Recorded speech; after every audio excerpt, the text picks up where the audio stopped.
Assalamualaikum warahmatullah. Our discussion today is on graphical derivation of a firm's labor demand curve. In this analysis, we will consider the following production function as we have seen earlier, where output Q is a function of L for labor and K for capital.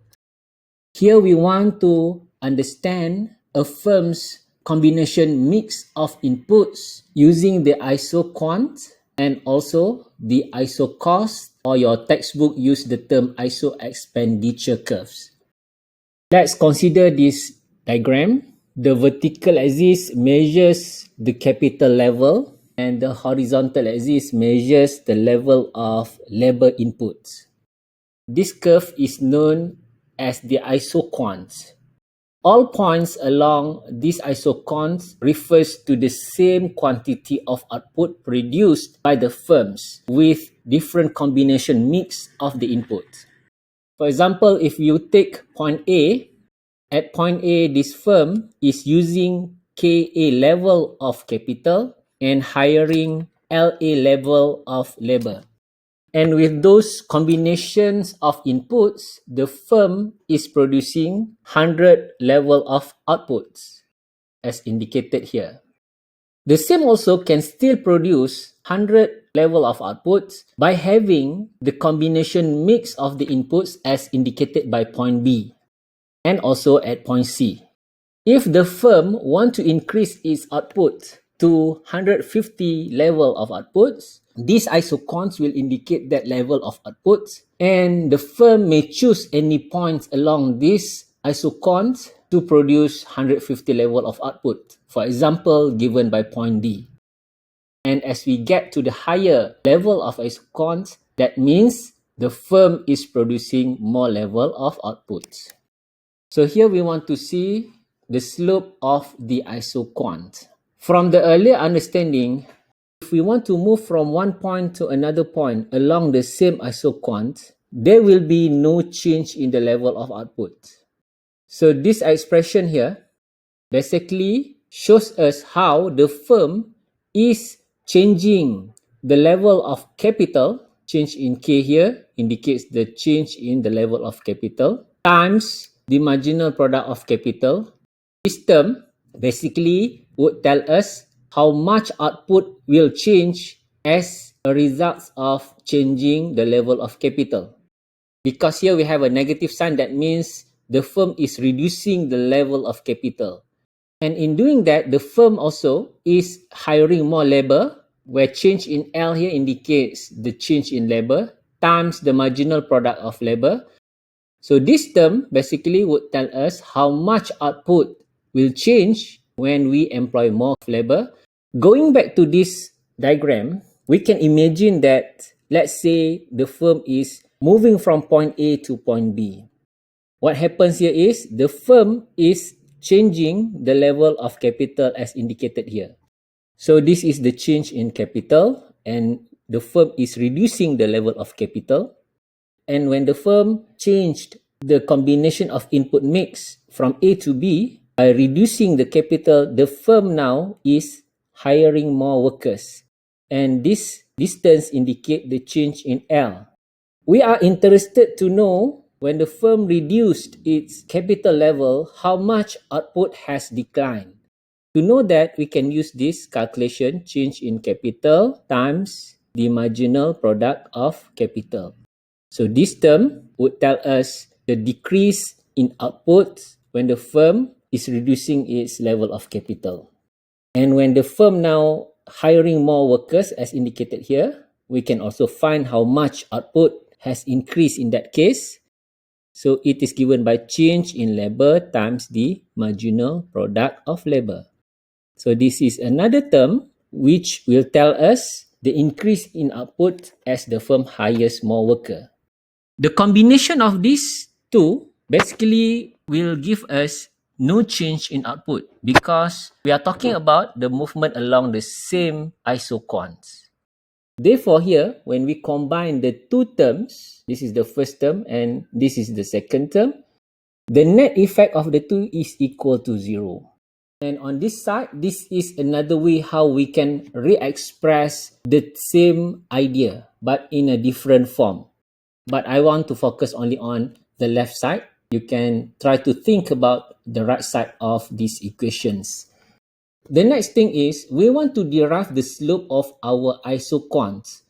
To derive the slope of the isoquants, if we look at the way how we construct this diagram, we find that the vertical axis measures capital and the horizontal axis measures the level of employment. Therefore, if we want to measure the slope, it is given by the change in capital over the change in labor. With that idea, if we rearrange all these terms so that we can get change in capital over change in L on one side, and we move the other expressions on the other side, such as the following. I think it is much easier if we put change in capital and change in L here on the left side, and we move this one to the right side. Nonetheless, we find here that the slope of the isoquants is given by the marginal product of labor over the marginal product of capital. And the slope of isoquants is known as the marginal rate of technical substitution. If we talk about the demand for labor in the short run, we will assume that the capital level is fixed. So we put K bar to indicate that. And the only variable input is labor. And in our earlier discussion, we find that we will hire workers up until the marginal product of labor is equal to W over P. Using this analysis over here, we can show that in the short run, there is the declining marginal productivity of labor or the diminishing marginal product of labor. And that can be captured by the following observation. If you notice that we have three isoquants with different level of outputs. The first isoquant shows that the level of output is equal to 100. The second one, Q is equal to 150. And the third one, Q is equal to 200.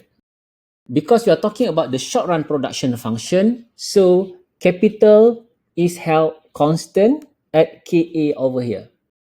What will happen as the firms want to increase its output from 100 to 150, we can see that the firm needs to hire more workers from LA to LA prime. And then as the firms want to produce from 150 to 200 level of outputs given by point C, again the firms need to add more workers.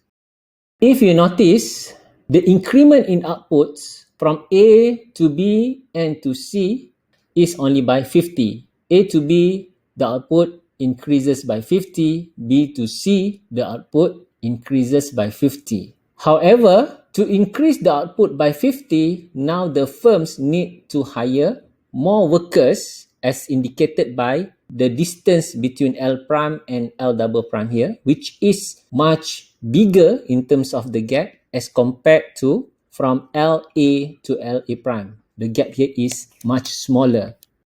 And that actually captures the idea of the diminishing marginal product of labor in the short run. And when we talk about the demand for labor in the long run, recall that a firm maximizes its profits by producing at a level of output that is Q star, where marginal cost is equal to the marginal revenue. For a competitive firm, we find that the marginal revenue is equal to price, as shown here. Now the question is, how will the firm combine labor and capital to produce the profit maximizing output level? Because now all inputs become the variable inputs. Profit maximization is possible if Q star is produced using the least expensive method. That is, the cost of producing Q star can be given by the ISO expenditure, or some textbook would use the term ISO cost. Here I want to introduce you to the concept of ISO cost or ISO expenditure. ISO expenditure is shown by the following lines. For example, this line A prime. Another ISO expenditure is B prime, and the third one is D prime. Given the production function, the cost to the firm can be expressed as follows. Total cost to the firm is given by cost is equal to the wage rate times the quantity of labor hired, L, plus the cost of capital given by C times K. This is an equation showing how we can calculate the total cost for the firm. And here we find that the wage rate is equal to $10 and the price of capital is $20. Given different level of capital and labor, we find that A prime basically shows the cost outlay equal to $1,000, and another ISO expenditure given by line B prime with no change in the price of capital and the price of labor, but the level of capital and the level of labor is no longer the same for ISO expenditure B prime. And we find that B prime has much higher cost outlay given by 1,500. And then the third one, we have much higher ISO expenditure, which is equal to $2,000. That is shown using this diagram. And here we find that A prime, if we take point A, for example, where point A, the firm is using 50 capital and no labor, 0. So 50 times 20, you get 1,000. That's the quickest way how you can identify the cost outlay for each of these ISO expenditure. So how do we find the slope of this ISO expenditure? The slope of the ISO expenditure can be calculated as follows. Cost is given by WL plus CK, as I have mentioned earlier. Now we need to know how to calculate the change in capital and change in labor. How to derive the slope of the ISO expenditure? Given this cost equation, we can rearrange this equation so that we bring only K on the left side of the equation, such that CK is equal to cost minus WL, and then we can say that K is equal to cost over C minus WC times L. Since the vertical line measures the level of capital and the horizontal line measures the level of employment, slope is given by change in K over change in L. And given this equation, we find that the slope of the ISO expenditure is given by negative W over C. Therefore, here we find that the slope of ISO expenditure is the input price ratios, because W is the price of labor and C is the price of capital. Please take note on how I derive the slope of the ISO expenditure. Moving to the next part of the discussion, that is to identify the optimal level of input mix for the firm. How do firms identify its optimal level of input mix? Let's assume that this firm wants to produce Q star level of output. And this firm can produce Q star level of output by having various combination mix of its inputs as indicated by this isoquant. The optimal level of input mix for the firm to produce Q star level of output is shown by point Z, where the firm would employ KZ level of capital and LZ level of labor inputs. As you notice, point Z is the tangency point between the isoquant and the ISO expenditure B prime. Point Z is the point where the firm can achieve Q star level of output with the least cost possible. If the firms want to produce Q star level as indicated by point X here, this is not cost minimizing to the firm, because at point X, we find that the cost is much higher as indicated by the ISO expenditure DD prime, which is $2,000 to produce Q star level of output. And the same situation happens as indicated by point Y. So the rule of thumb here is for the firm to find the tangency point between the isoquants and the ISO expenditure.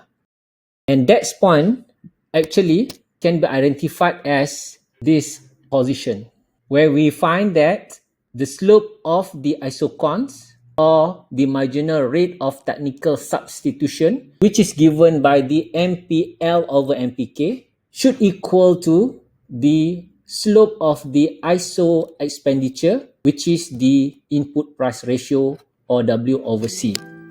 This is the rule that the firm should use in order to identify its cost minimizing input mix. I think that's about it for this session. See you in another one. Thank you. Wassalam.